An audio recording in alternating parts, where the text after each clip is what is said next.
Most people misunderstand what an empath really is. They imagine someone who cries easily, avoids conflict, or simply feels emotions more deeply than everyone else. But that definition barely scratches the surface. An empath is not weak because they feel more. In many ways, they are stronger because they continue to choose compassion in a world that often rewards indifference. They walk into rooms and notice what others ignore. They hear the hesitation behind confident words. They recognize pain hidden beneath anger, insecurity disguised as arrogance, and loneliness concealed behind success. That ability is not a flaw. It is a form of intelligence, one that cannot be measured by grades, titles, or status. The problem is that emotional intelligence is often invisible. People respect what they can see. They admire power, money, influence, and confidence because these qualities announce themselves. Empathy is quieter. It doesn't need attention to exist. It listens before speaking. It understands before judging. And because it is quiet, it is frequently mistaken for weakness. This misunderstanding creates one of the most dangerous dynamics in human relationships. When someone consistently responds with patience instead of retaliation, many assume there are no limits. When someone forgives repeatedly, others begin to believe forgiveness is guaranteed. Kindness becomes expected rather than appreciated.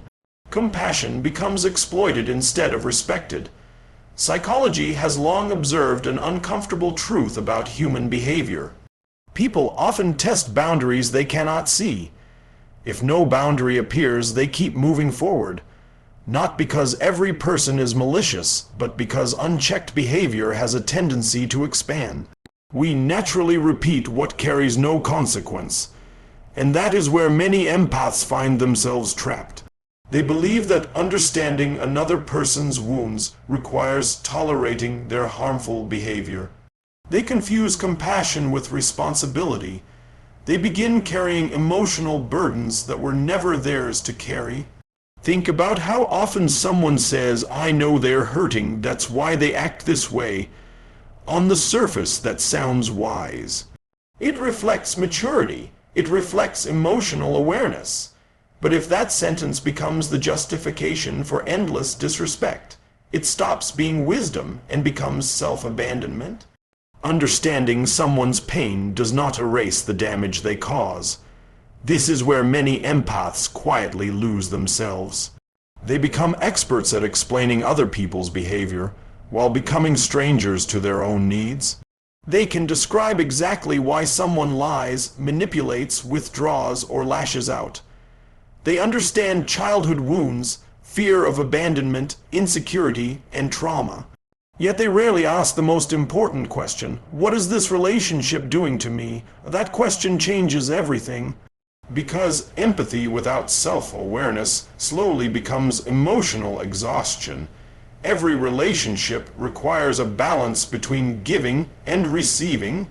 But an empath often believes love is proven through endurance. If they can just be more patient, more understanding, more forgiving, maybe the other person will finally change. Maybe this conversation will be different. Maybe this apology will be sincere. Maybe this promise will last. Hope is beautiful, but hope without boundaries becomes permission. People rarely change because someone sacrifices themselves. They change when they become responsible for their own choices. And that responsibility disappears when another person constantly absorbs the consequences. This is why some of the kindest people experience the deepest heartbreak, not because kindness is dangerous, but because kindness without limits attracts those who benefit from having none. There is another misconception that deserves attention. Many believe an empath always recognizes manipulation immediately. In reality, the opposite is often true. Empaths see potential before they see patterns. They focus on who someone could become rather than who they consistently are. They remember moments of tenderness and use them to explain repeated moments of cruelty. This isn't foolishness. It's optimism, but optimism becomes dangerous when it replaces evidence. Healthy relationships are built on consistency, not possibility. Someone's occasional kindness cannot outweigh continuous disrespect. Someone's difficult past cannot become a permanent excuse for present behavior. Every person deserves compassion, but compassion should never require the surrender of self-respect. And perhaps this is one of the hardest lessons an empath ever learns. You can understand someone completely and still choose to walk away. Those two truths can exist together. You can recognize why someone became emotionally unavailable without accepting emotional neglect. You can understand someone's fears without allowing them to control your life. You can forgive someone internally without inviting them back into your peace. Forgiveness and access are not the same thing. Many people confuse the two. Forgiveness is something you give yourself. Access is something another person earns. That distinction protects emotional health. Because every time an empath ignores their own discomfort to preserve someone else's comfort, they send themselves a dangerous message. They communicate that their needs matter less. Over time, this becomes an identity rather than a decision. They stop asking for respect because they become accustomed to surviving without it. Yet human beings cannot thrive where they are constantly diminishing themselves. Eventually, the emotional weight becomes impossible to carry. The conversations become repetitive. The apologies become predictable. The promises lose meaning, and the empath begins to notice something unsettling. They are no longer tired because of life. They are tired because of who they keep trying to save. That realization is painful because it challenges one of the deepest beliefs many empaths hold, that love can heal everyone. Love can inspire change. Love can support healing. Love can create safety, but love cannot force transformation. No amount of compassion can heal someone who refuses to examine themselves. No amount of patience can replace personal accountability. No amount of sacrifice can build a healthy relationship with someone who has no intention of protecting your heart. This is not cynicism, it is emotional maturity. Real empathy is never about becoming someone's emotional shelter while standing in the storm yourself. Real empathy includes yourself. It recognizes that your emotional well-being is not less valuable simply because you have the capacity to understand others. In fact, the healthiest empaths are not those who give endlessly. They are the ones who have learned that compassion and boundaries strengthen each other. A boundary is not the opposite of love. It is the structure that allows love to exist without becoming exploitation. When people mistake your silence for weakness, your patience for permission, or your kindness for endless availability, they are not defining who you are. They are revealing how little they understand the value of what you offer. And sooner or later, every empath discovers a truth that changes the course of their life forever. There comes a moment in the life of almost every empath that cannot be predicted from the outside. Nothing dramatic may happen that day. There is no grand confrontation, no perfectly scripted goodbye, no cinematic ending. Instead, something shifts internally. It is quiet, almost invisible, yet it changes everything.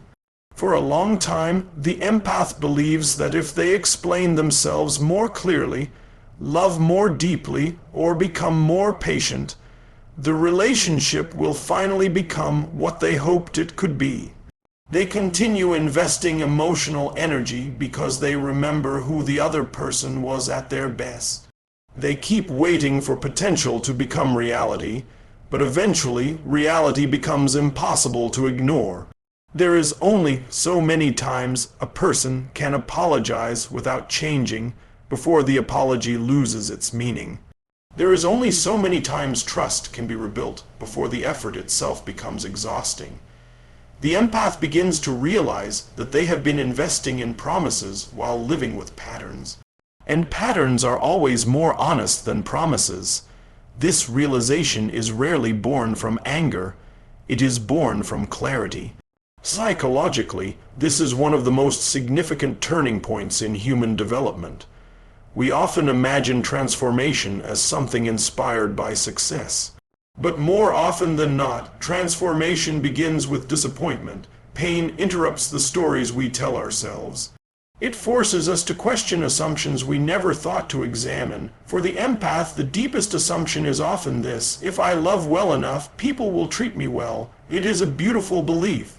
It is also incomplete, because love influences people, but it does not replace character. Your compassion cannot become another person's integrity.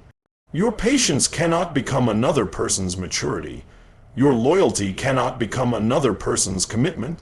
These are choices that each individual must make for themselves. When this truth finally settles in, something extraordinary begins to happen. The empath stops asking, "How do I make them understand me?" and starts asking, "Why have I been working so hard to be understood by someone who has never shown the same curiosity about understanding me?" That single question redirects emotional energy. Instead of constantly analyzing another person's behavior, they begin examining their own patterns. Not with self-blame, but with self-awareness. This distinction matters. Self-blame says, "Everything is my fault." Self-awareness asks, "Why have I accepted what hurts me for so long?" One creates shame, the other creates freedom. Many people fear becoming emotionally detached because they mistake detachment for coldness. But healthy detachment is not the absence of love. It is the absence of illusion. It is seeing someone exactly as they are, rather than constantly rewriting them into who you wish they would become. There is enormous peace in that. For the first time, the empath stops negotiating with reality. They stop trying to earn basic respect. They stop believing that endless explanations will change someone committed to misunderstanding them. They stop chasing closure from people who benefit from leaving things unresolved. This does not happen overnight. It is usually a gradual process. Each disappointment removes another layer of idealization. Each broken promise strengthens discernment. Each betrayal becomes less about heartbreak and more about information. Information that says, believe actions, because actions never require interpretation. Words invite hope, actions reveal truth, and once an empath truly understands this difference, manipulation loses much of its power. One of the most profound psychological shifts occurs when validation stops coming from outside. Until this point, much of the empath's emotional world has revolved around connection. They want harmony, they want understanding, they want mutual care. There is nothing wrong with those desires. They are deeply human. The problem arises when self-worth becomes dependent on receiving them. If another person's approval determines your value, then your identity will always be unstable. If another person's affection determines your confidence, then your peace will always be conditional. Real emotional strength begins the moment your relationship with yourself becomes more important than your need to convince someone else of your worth. That is not selfishness, it is psychological independence. This is why the people who once underestimated the empath often become confused. The endless conversations stop, the desperate attempts to fix everything disappear, the emotional reactions they once expected no longer arrive. Not because the empath has stopped feeling, but because they have stopped abandoning themselves. There is a remarkable difference. The outside world often interprets this transformation as becoming distant. In reality, the empath has simply redirected their emotional investment. Instead of pouring energy into relationships that continually drain them, they begin investing in their own growth. They read more, they reflect more, they become comfortable with solitude instead of fearing it. They reconnect with passions they neglected while trying to rescue everyone else. Something fascinating happens during this stage. The silence that once felt lonely begins to feel peaceful. The absence of chaos no longer feels empty, it feels safe. Many people spend years confusing intensity with intimacy. They believe emotional highs and devastating lows prove the relationship is meaningful. But nervous systems do not confuse peace with boredom by accident. They do so because chaos has become familiar. Healing teaches the empath something completely different. Peace is not the absence of passion. Peace is the absence of constant emotional survival. This is where confidence begins to emerge, not loud confidence that demands attention, but quiet confidence that no longer seeks permission. It is the confidence to say no without explaining, to leave without creating a dramatic exit, to protect personal boundaries without feeling guilty, to accept that not every misunderstanding needs correction, to recognize that being misunderstood is often less painful than continuously betraying yourself to be accepted. Ironically, this is often the moment when those who once took the empath for granted suddenly notice the difference. They reach out, they become curious, sometimes they even change their behavior, but something fundamental has already shifted. The empath is no longer making decisions based on guilt, obligation, or the fear of losing someone. They are making decisions based on alignment. Does this relationship bring peace? Does it encourage growth? Does it honor mutual respect? If the answer is no, walking away is no longer viewed as failure. It is viewed as wisdom. Perhaps this is the greatest irony of all. The moment people realize the value of the empath is often the moment the empath no longer needs their recognition. Not because they have become resentful, not because they seek revenge, but because they have finally discovered a source of worth that cannot be withdrawn by someone else's opinion. This is why hurting an empath often leads to unexpected consequences, not because they plot retaliation, not because they become cruel, but because pain eventually teaches them what comfort never could. It teaches discernment. It teaches boundaries. It teaches that love without respect is dependency disguised as devotion. And once those lessons are fully learned, the version of the empath that emerges is almost impossible to manipulate again. The greatest transformation is not that they stop loving others. It is that they finally begin loving themselves with the same patience, forgiveness, and compassion they spent years giving away so freely. By the time an empath reaches this stage of the journey, something profound has already changed. The goal is no longer to make someone regret hurting them. In fact, that desire begins to fade altogether. This surprises many people because we often imagine healing as finally getting justice, receiving the apology, or watching those who caused pain realize what they lost. But emotional maturity teaches a different lesson. The opposite of pain is not revenge, it is freedom. Freedom is a quiet achievement. It doesn't announce itself. It doesn't demand recognition.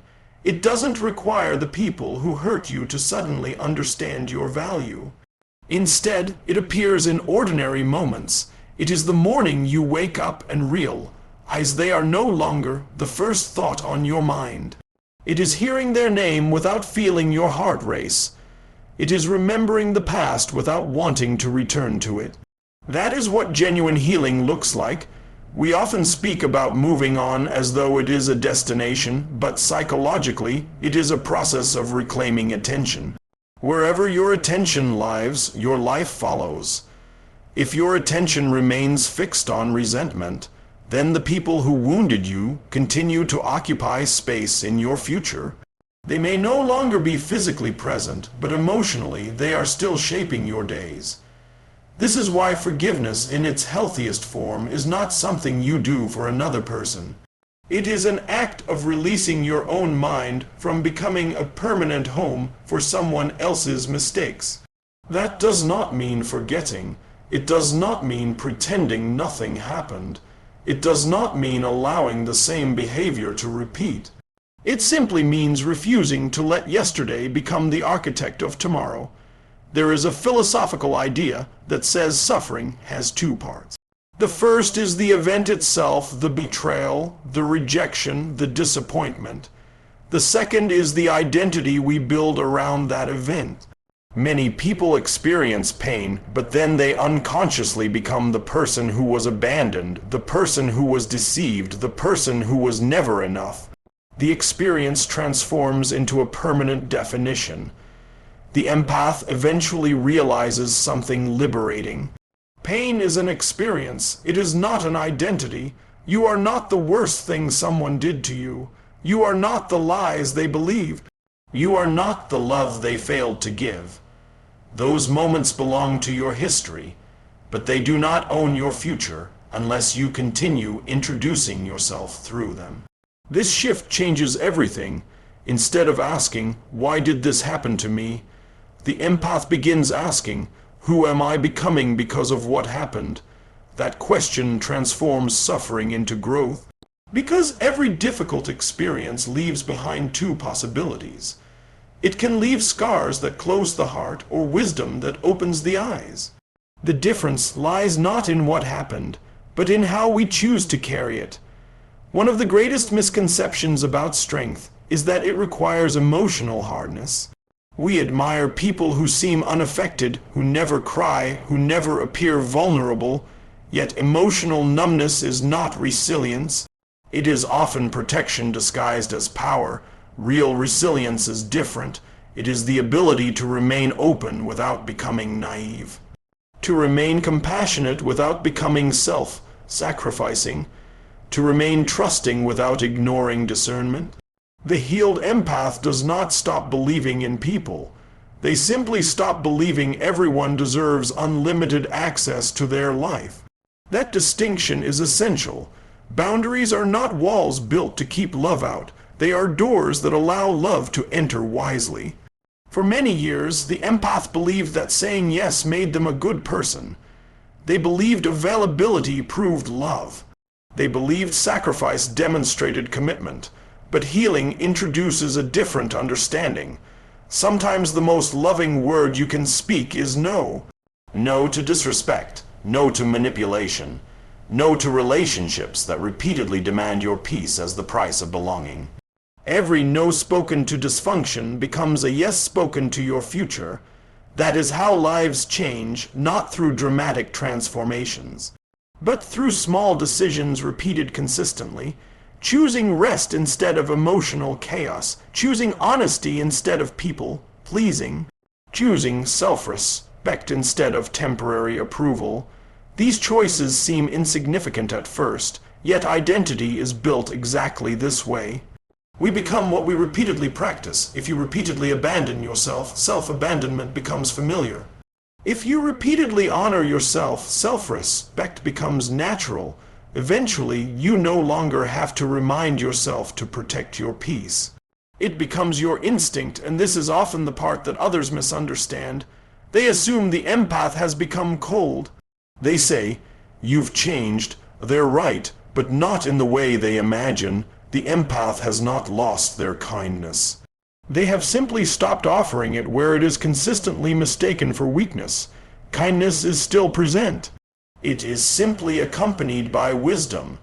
This combination is incredibly powerful because wisdom prevents compassion from becoming exploitation. There is another unexpected gift that arrives during healing: purpose. When so much emotional energy is no longer consumed by repairing unhealthy relationships, an enormous amount of creative energy becomes available. The empath begins investing in dreams they postponed.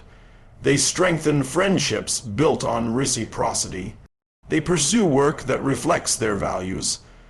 They discover interests that existed long before the relationship and will continue long after it.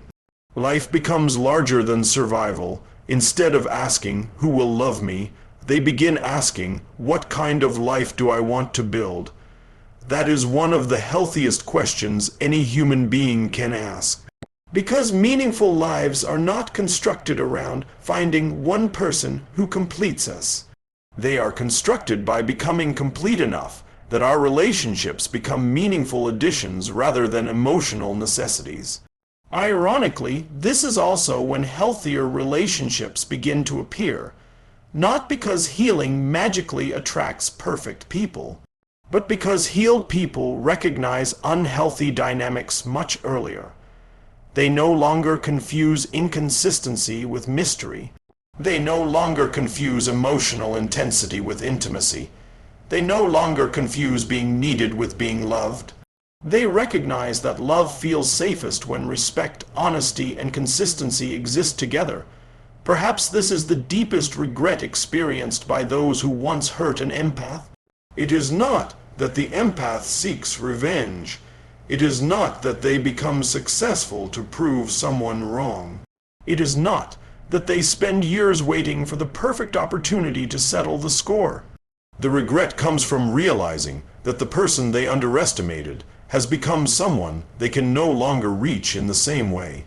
Not because doors were slammed shut in anger, but because the empath quietly walked through a different one, a door leading toward peace, toward confidence, toward self-respect, toward a life no longer organized around earning love that should have been given freely. And that is the greatest victory of all, not changing the person who hurt you, changing the relationship you have with yourself. Because when that relationship becomes healthy, every other relationship begins to change as well. You stop negotiating your worth. You stop apologizing for your boundaries. You stop shrinking to make others comfortable. You stop measuring your value by who chooses to stay. Instead, you become someone whose peace is no longer available for negotiation. That is not arrogance. It is freedom, and freedom has a remarkable quality. Once you experience it, you realize it was never another person's acceptance that you were searching for. It was your own. So if there is one truth to carry with you after today, let it be this: